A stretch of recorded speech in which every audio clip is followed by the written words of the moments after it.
Hello and welcome दोस्तों, स्वागत है आपका मेरे चैनल शिवम्स कॉर्नर पे। और आज मैं बात करने वाला हूँ जीडीएस की जो न्यू वैकेंसी है उसमें इस बार कितनी सीट्स आने वाली हैं, साथ ही साथ इस वैकेंसी में किन लोगों का सिलेक्शन होगा और किन लोगों का नहीं होगा सिलेक्शन।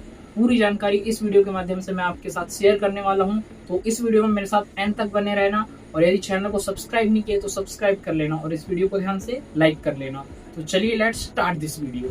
तो सबसे पहले हम बात कर लेते हैं कि जीडीएस की जो वैकेंसी है वो साल में कितने बार आती है। तो ये 2 बार आती है, मतलब ये समझ सकते हैं हम इससे कि जीडीएस की जो सीट्स होंगी वो बहुत कम रहती हैं। लेकिन इसमें एक ब्रेक थ्रू इस बार ये मिलने वाला है आपको कि इस बार जो आईटी 2.0 का रोल आउट था उसके कारण जीडीएस की वैकेंसी मात्र एक बार ही आ पाई है। इस कारण से अनुमान ये लगाया जा रहा है कि अगली वैकेंसी आएगी आपकी जनवरी के माह में, जो कि अगले साल ही देखने को मिल सकती है। क्योंकि अभी तक आईटी 2.0 का रोल आउट तो कंप्लीट हो चुका है, एपीटी बोला गया है इसे, एडवांस्ड पोस्टल टेक्नोलॉजी 2.0। लेकिन इसमें समस्या ये है कि अभी तक जो ट्रांसफर पोर्टल है उसके रिलेटेड कोई भी ऑफिशियल नोटिफिकेशन जारी नहीं किया गया है डिपार्टमेंट ऑफ पोस्ट की तरफ से। तो हम ये मान के चल सकते हैं कि जीडीएस जो है उसकी वैकेंसी आने में थोड़ा जनवरी तक का समय लगने वाला है, और जो ट्रांसफर पोर्टल है वो भी अब लगभग दिसंबर में आने की संभावना है। इस बार जो ट्रांसफर पोर्टल है वो यदि अभी आ जाता है तो आपकी जो वैकेंसी है वो दिसंबर के बाद ही आएगी, क्योंकि इतने समय में फिर जो नेचुरल टाइमिंग है वैकेंसीज की वो बिगड़ जाएगी। इस कारण से वैकेंसी हमको जनवरी के माह में देखने को मिलेगी। तो अब हम बात कर लेते हैं कि जीडीएस की जो वैकेंसी है उसमें किन किन लोगों का सिलेक्शन हो सकता है। तो यदि आप मेरी मान के चले तो हिंदी स्पीकिंग स्टेट्स में उन लोगों का सिलेक्शन होगा जिनका परसेंटेज 95 प्लस है। जिन लोगों का 95 प्लस परसेंटेज है they can assure themselves that they will be selected, यानी कि वो लोग एश्योर हो सकते हैं कि उनका सिलेक्शन हो जाएगा। साथ ही साथ जिन लोगों का 90 से अधिक परसेंटेज है और वो रिजर्व कैटेगरी से आते हैं तो उनके हाई चांसेस हैं सिलेक्शन होने के। और साथ ही साथ जो 80 प्लस वाले हैं और जो पीडब्ल्यूडी कैटेगरी से हैं तो उनका सिलेक्शन भी हो सकता है। ये मैं बात कर रहा हूँ हिंदी स्पीकिंग स्टेट्स की। और यदि हम बात करें non Hindi speaking states like जो कि साउथ इंडिया के स्टेट्स हैं, साथ ही साथ कुछ ऐसे स्टेट जहाँ पे स्पेसिफिक लैंग्वेजेस बोली जाती हैं, जैसे कि असम हो गया, वेस्ट बंगाल हो गया, साथ ही साथ जो नॉर्थ ईस्ट के कुछ स्टेट हैं वहाँ पे जो लैंग्वेज है वो इंग्लिश बोली जाती है कई जगहों पे। तो इस कारण से उन स्टेट्स में जो कट ऑफ है वो कम जाने की बहुत अधिक संभावना है।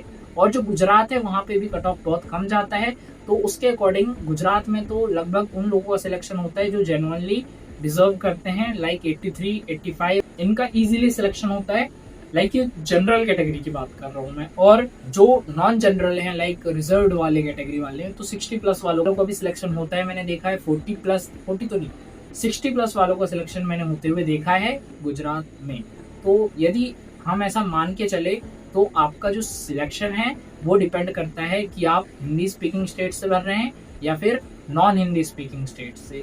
तो जो नॉन हिंदी स्पीकिंग स्टेट्स हैं उनमें सिर्फ वही लोग भर सकते हैं जो उस स्टेट के खुद रेजिडेंट हों और उनके जो लोकल लैंग्वेज है उसमें वो लैंग्वेज अवेलेबल हो, जिस लैंग्वेज की वहाँ पे आवश्यकता है, तभी आप उस फॉर्म को फिल कर सकते हैं, वरना आपको फॉर्म फिल करने नहीं दिया जाएगा।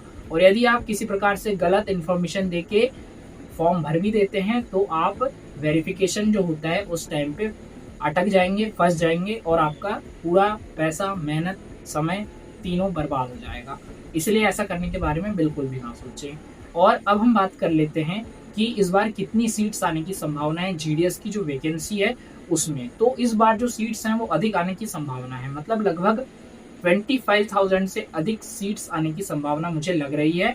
और इससे अधिक भी आ सकती हैं, लाइक 35,000 प्लस भी आ सकती हैं यदि डिपार्टमेंट ऑफ पोस्ट के पास वेकेंट सीट्स होंगी, क्योंकि अभी बहुत से ऐसे लोग रिटायर हो रहे हैं जो कि ज्वाइन किए थे बहुत पहले। और ये इकलौती ऐसी जॉब है जिसमें 65 की एज में रिटायरमेंट होता है। इस कारण से भी इसमें अभी ऐसे बहुत से लोग हैं जो कि सीनियर सिटीजन हैं और वो अभी तक रिटायर नहीं हुए हैं।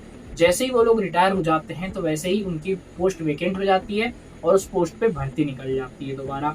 तो इस बात का विशेष रूप से ध्यान रखें कि इस बार सीट्स ज़्यादा आ रही हैं, संभावना अधिक है तो बेस्ट ऑफ लक आप लोगों के लिए। और यदि वीडियो पसंद आई हो तो एक और बार बोलना चाहूँगा, लाइक कर लेना, चैनल को सब्सक्राइब कर लेना, और जीडीएस से रिलेटेड ऐसी लेटेस्ट अपडेट्स के लिए आप मेरे चैनल को सब्सक्राइब कर लें। और आप कमेंट में मुझे बताएं कि मुझे आगे किस प्रकार के वीडियो बनाना चाहिए, आपको किस चीज़ में हेल्प चाहिए, तो मैं डेफिनेटली ट्राई करूँगा कि उस चीज़ पे एक वीडियो बना दूँ। तो मिलते हैं किसी और वीडियो में, तब तक के लिए थैंक्स फॉर वॉचिंग। और यदि आपको मेरी बाकी वीडियोज़ देखना है तो आप उनको जाके देख सकते हैं, उनमें भी मैंने बहुत अच्छी इन्फॉर्मेशन दी है जीडीएस से रिलेटेड ही। यदि आप जीडीएस में सिलेक्ट हो गए हैं तो भी बहुत अच्छी नॉलेज है, और यदि सिलेक्ट होने वाले हैं तो भी बहुत अच्छी नॉलेज है। साथ ही साथ आप जीडीएस बनना चाहते हैं तो मैंने बहुत सारी जानकारी अपने चैनल पे बताई है, लगभग 100 से प्लस वीडियोस हैं, तो आप उन वीडियोस को जाके वॉच कर सकते हैं। Definitely you will like it. और लाइक करो, पसंद करो तो कमेंट्स कर देना, और चैनल को सब्सक्राइब कर देना। साथ ही साथ वहाँ पे एक हाइप का ऑप्शन है, वो तब आएगा जब मोनेटाइजेशन चालू होगा। मोनेटाइजेशन चालू होने के लिए समय है, तो आप मोनेटाइजेशन चालू करवा दीजिए। मिलते हैं किसी और वीडियो में, तब तक के लिए thanks for watching and bye bye.